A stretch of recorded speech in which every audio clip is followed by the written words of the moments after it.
Hello everyone. In this video, we're going to talk about functions in Python. We're already familiar with a few functions. We've used the print function throughout this entire series so far, and we've also used other functions like input. But now we're going to get into a little more on what they are as well as how to make our own. So let's start with the basics. Functions are code blocks that are only executed when they are called. Like all other code blocks, where the code of a function starts and ends is controlled by indentation. Functions help keep our code organized and, a lot of times, much smaller. This is because when you build and use functions properly, it usually helps reduce the amount of repetitive code in your programs. This is especially important for more generic functions that could be used across your entire program.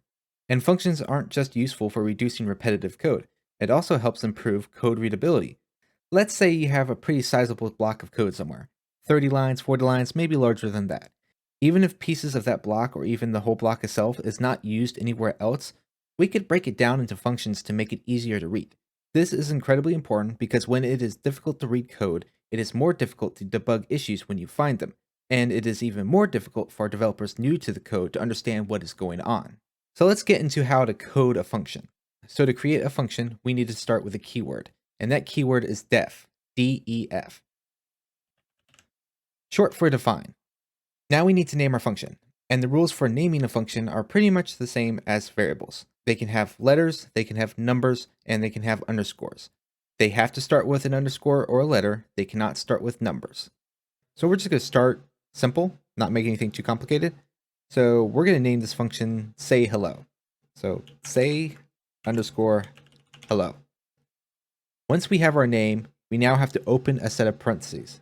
These parentheses actually have a purpose, but I'll get into that a little bit later. For now, we're just going to leave them like this.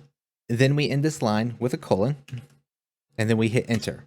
And as I mentioned before, like with any other code block, in order for Python to understand what code is going under the function and what code is not going in the function, it's all determined on indentation level. So now we're going to put our one line of code for this function. Not particularly exciting, but I just wanted to keep this simple just to walk you through how to create a function. So we're going to put print and say hello. And then we just backspace to go back to the main indentation level. So now we're outside of the function because we're at the same level as the keyword def. So now we defined our function. Now we need to call it, because if we just run this file in Python like it is right now, nothing's going to happen. So we need to actually call the function. So we can just simply say hello, open close parentheses, and we're good to go. So now I'm going to open up our terminal, and we're going to say python basic.py, and it says hello. Parentheses are used to specify parameters. Parameters allow us to pass in data into these functions so that we can write code inside the functions to act on this data. So to add a parameter, we just name a variable. So I'll put in name.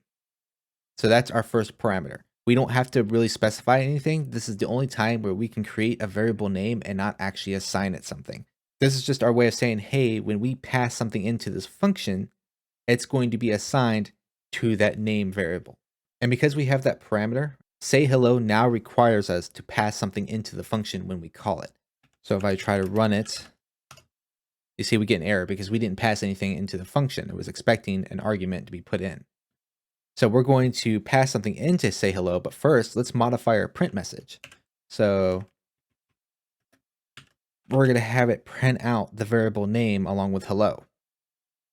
And then here, I'm going to put in my name.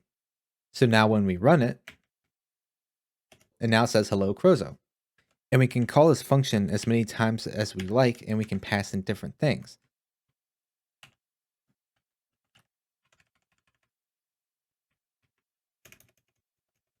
In fact, there's no real limitation at the moment of what I can put in here. So I can pretty much put anything. There's no checks inside this function to say, hey, I can't pass in a number. So if I run this again, it will say hello Crozo, hello Beth, and hello 1, 2, 3, 4, 5.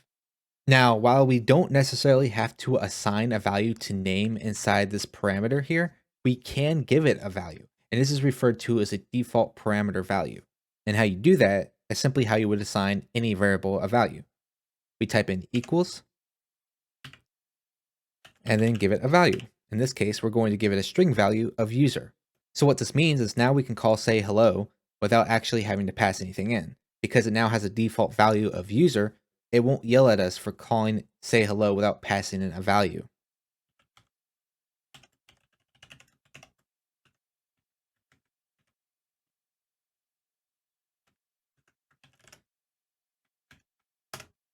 See? So if we don't pass anything in, it'll say user. In fact, I should probably have left that one in. So it'll say hello Crozo when we pass in Crozo, but if we don't pass anything, it says hello user. There's no limit to how many parameters you can have inside your function. So we can have multiple stuff. We can say ID, say ship, we can say a whole bunch of things. One important thing to note, however, if we do have parameters with default values, those parameters must always be at the end. You cannot have a parameter with a default value at the beginning of your list of parameters. You cannot have it in between parameters that don't have default values. It must be at the end. And this is because parameters without default values are considered positional arguments and require you to pass in values for them. So you have to pass them in the same order that those parameters are in. So if ID is expecting a number and ship is expecting a string, then when you call this function, you have to pass in a number first, and then you have to pass in a string. And then if you needed to pass in a name, you could pass in a name if you wanted to. Now, as I said earlier, parameters without default values are considered positional, which means that parameters with default values are not positional. They can technically be passed in any order as long as you specify them. And what I mean by that is, as long as I say ship equals cargo,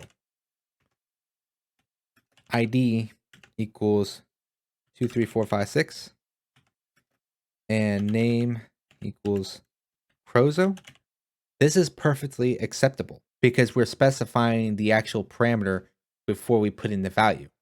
If we tried to do this without specifying the parameter's name, if this function had input checking, it would probably cause an error because we passed them in the wrong order, because it would think that we were trying to pass the string cargo into ID when it was expecting a number for ID.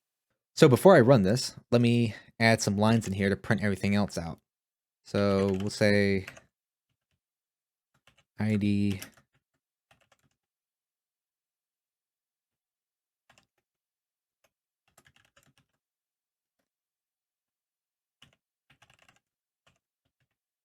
ship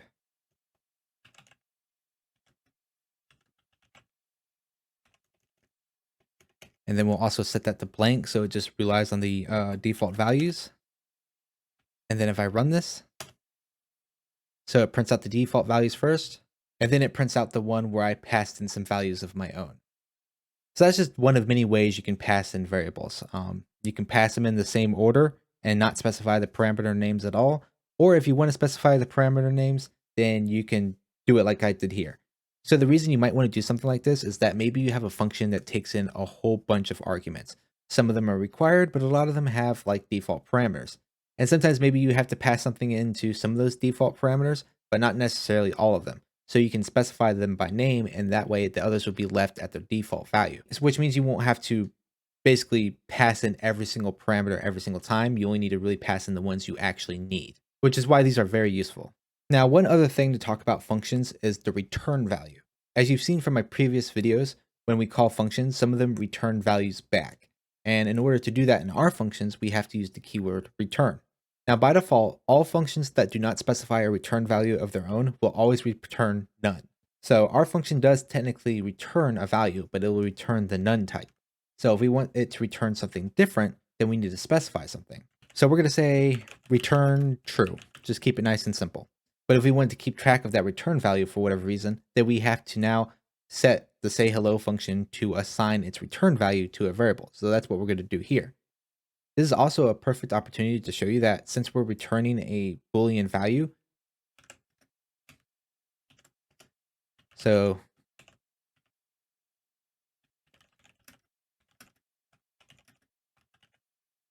since it returns a Boolean value, we can use this in a conditional statement right here, like this, and it will say, if true, then print out this message saying that we printed out the pilot info. Something simple. And then, of course, let's print out X so that we can show that we returned the value true and can print it out. So when we run it, It prints out the default stuff, and then it prints out true because it printed out X, which was assigned the value by the say hello function. And then the second time where we passed our own information, we called it inside of an if statement. And so it's checking to see if the function will return true or false. And since it returns true, it printed out that little message that we put there. And that's how you return data from functions, which is very useful when you're using functions to calculate something, and then you got to return that value and store it back from where it was called. This is particularly useful for variables that are immutable, which otherwise means they can't be modified directly. So say you have an integer x and you passed it into a function, and that function does some complicated math formula, and then it returns the value. And then for some reason you want to return it back into x. Well, you want to assign x to equal that function call that you're also passing x into. Same with strings and floats and stuff. Anything that's immutable, where you wouldn't want to run something and you want it to return a value for you to store it into back where you called it, then that's how you would do that. You would use a return statement. And the cool thing about return statements is you can actually have more than one. So let me show you what I mean by that. Let's do a simple input checking. We're going to say if type ID is int, print ID, else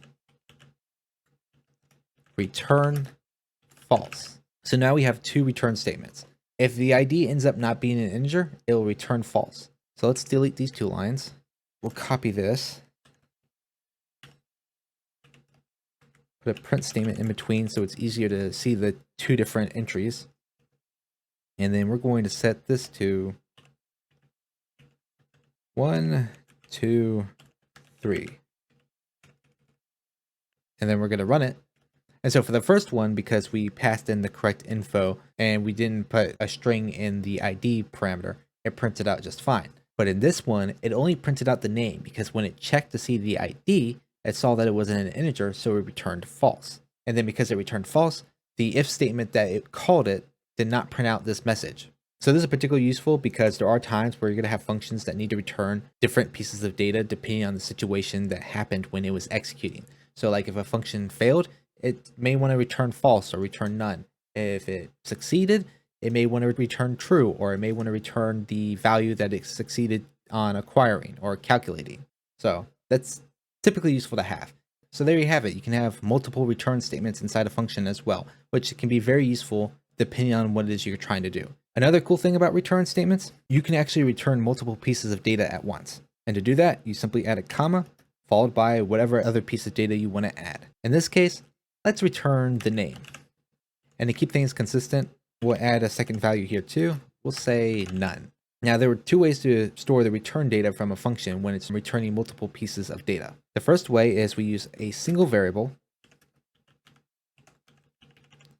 and we'll just use the default values for this. And what will happen is these will be returned as a tuple. So it will store it into X as a tuple. So if I'm going to print out the type of X followed by X itself. The other way we can do it is we can actually specify two variables to be assigned values by the function. We're going to say status for the Boolean value and name for the name. And then we're going to set it equal to say hello. And then print out their types and their values as well. So that's how you can do it. So we're going to run this. And as you can see here, it returned it as a tuple and it printed out the tuple here. So we got true and user. And for the second one, it printed out the type for both status and name. Status is a Boolean, name is a string, and then it printed out their individual values. So if you provide enough variables to store all the data, it will store them individually. If you only provide one, then it will store it as a tuple. Okay, now there's one thing I would like to talk about. If you recall in my very first video getting started with Python, I mentioned entry points. Programs from certain languages like C++ and Java, they require a specific entry point called the main function. And you have to specify that in a file for the program to actually run when it's compiled. In Python, you don't really have that requirement. The entry point is the file you feed into the Python command. But that doesn't mean we can't specify a main function. And while it's not specifically required for you to define a main function in Python, it's usually highly recommended to always define a main function. And it's simple. Just define main, open close parentheses. You can define parameters if you want to. You don't have to. I rarely have to define parameters in my own main functions, but it depends from person to person. And then you just start typing your code. Basically, whatever code you would put in to start your program would go under the main function. So print starting program.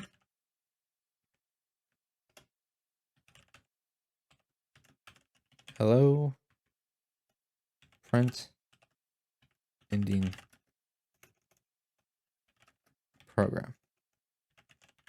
Just something simple to keep things from getting too complicated. So yeah, basically, imagine you're writing a whole program. Basically, all of the code that would start your program would go under the main function. And then you would call your main function down here. Simple as that. So in the beginning of the video, I mentioned that using functions can help reduce repetitive code and make things easier to read. And so I have an example to show you how that would look. So here I've got a file called nofunctionexample.py. Basically, it's just a whole block of code, no functions being used. So we got some variables to store our first, middle, and last name. We've got a loop that will loop through a menu, give you choices so you can choose to enter in a first name, a middle name, and a last name. And then we've got our input checking to check to see what choice we made. And then we enter in the name based on the choice we made. And then it'll check that name to make sure it's considered a valid name. And in this case, it's just making sure that the first letter is capitalized and that all characters in the name are letters. So as you can see here, for choice 1, we input the first name. We have a variable called invalid that will mark as true if anything is detected to be invalid. And then at the end of this, it will check if invalid is true. And if it is, it will say, oh, that's wrong. Try again. Otherwise, it will assign the input we provided into the variable first. And it pretty much does that for all these choices. It does the same thing for middle name. And it does the same thing for last name. Pretty much the only thing different about these 3 choices is the variable name we are using. Like we use L name for this, M name for the second one, and F name for the first one. And maybe like the messages printed out. Other than that, it's all the same. It takes up 69 lines of code. And while this particular block of code may not be considered unreadable, we can pretend that it might be a little bit difficult to follow and read. Not all code blocks are going to be simple and straightforward. And there could be a lot of stuff going on. There could be a lot of confusing function names being called. There could be a lot of confusing calculations being done. So let's just pretend that this is kind of hard to follow. Now here's the program with functions. So we've got a function here called check name.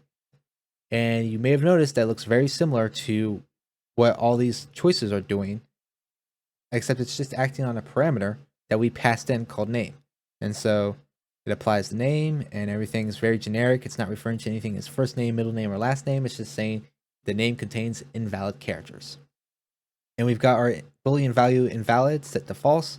And if it finds anything wrong, it will set it to true. And then it will return invalid at the end of the function call. And our if statements that call the check name function will check to see if it was returned a true or false value. And depending on which one it got, it will act accordingly, whether it's to print out the error message or to assign the name to its respective variable. And as you can see, these conditions are much smaller. They're much more readable. And the program overall is much shorter. It's only 52 lines of code here. And that's because all of this code is only written once, whereas in here, it's written 3 times. So we have effectively reduced our code by 17 lines. And while that may not be entirely impressive, remember this is a small program. In bigger programs, it could be a much bigger issue, and being able to reduce any number of lines of code by however much is usually a good thing. Alright, one last thing we're going to do, and that is another exercise. So you may recognize this script from our video on the input function. This is the script we wrote where, given a list of pilots, we could add new pilots, remove existing pilots, or just print out a specific pilot's information. In this exercise, we're going to break this up into functions to make it simpler and easier to read. So the first thing we're going to do is add our main function. And to keep things a little simple, I'm going to leave the pilot list on the outside. You could still execute code and define variables outside of it, and it shouldn't be a problem. So we're going to leave the pilot list on the outside because it will make it easier to make it visible to all the functions. So define main. We're going to put everything under it.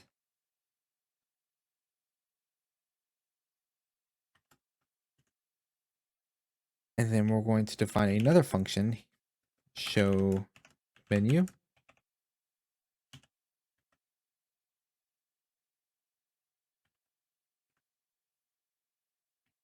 So this is where we're going to print out our menu and request for user input. And here we're going to say return false. We'll have it return a Boolean. And we'll have it return a default Boolean, return true. And the reason we're going to have it return true or false is that we're going to have the while loop call the function show menu. And while show menu returns true, we'll just continue. That way the while loop can continue to run until show menu returns false, in which case it will exit the while loop and then eventually exit the main function, which will end the program. So that's why we have choice return false when we enter Q and otherwise return true. So now we have our first function, but this is still pretty big and it's still pretty messy and it's technically readable, but we're going to pretend that it's not readable and that we can make this a little bit better. So we're going to divide all of these choices into their own little functions as well. So we're going to create another function called add pilot.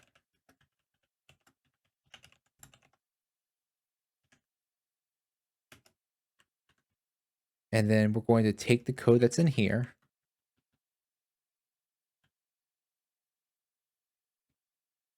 and add it here. And we're not going to return anything. We're just going to leave it at this because pilot list is technically at the highest scope of this file. So literally everything can see it. So there's no point to return something to add it to the list. It can directly modify the list. Most programs, you probably wouldn't do this. You would have variables within a specific scope, so it can only be seen by certain things. And therefore, if you wanted to modify it, you would have to do it by returning a value into it instead of modifying it directly. But that really depends on what it is you're trying to do. In this case, we're leaving it at the top, so it's easy for all the functions to see it and just modify it directly. So we're going to call the function add pilot.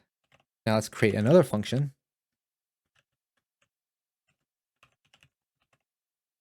Remove pilot.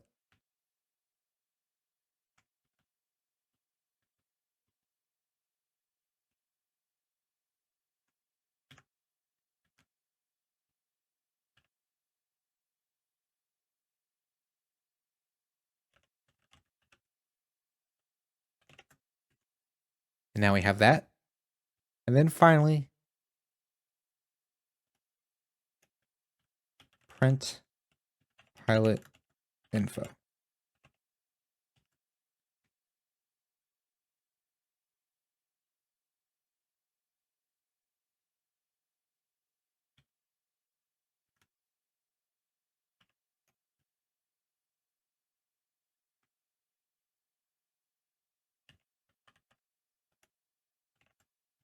And there you have it. We got our brand new text menu program. It's much easier to read.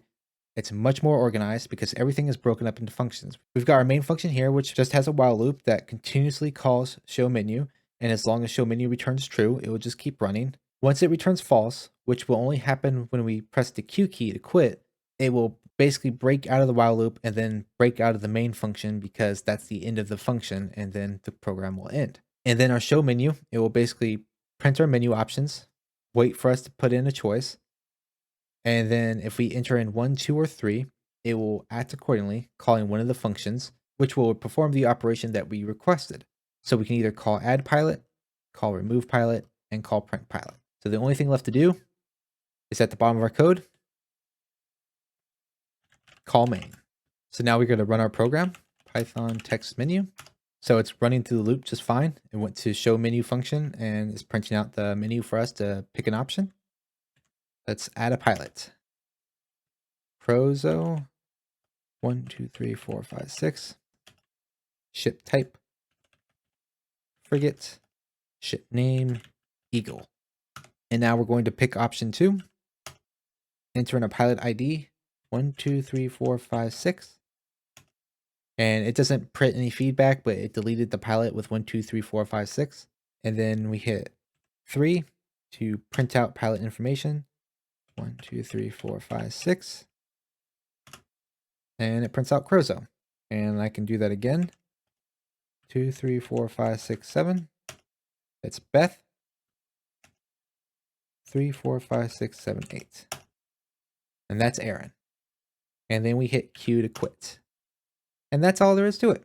The program still works just fine. It's just a lot easier to read and it's a lot more organized. And that's it for Python functions. So I hope you've enjoyed this video and found it helpful, and if you did, then please hit the like button and leave a comment below to let me know what you think. If you want to see more, head on over to Wayfair Coding Academy channel to check out my other content. And while you're there, subscribe to the channel to stay up to date on new stuff as it comes out. Thanks for watching, and I'll see you all next time.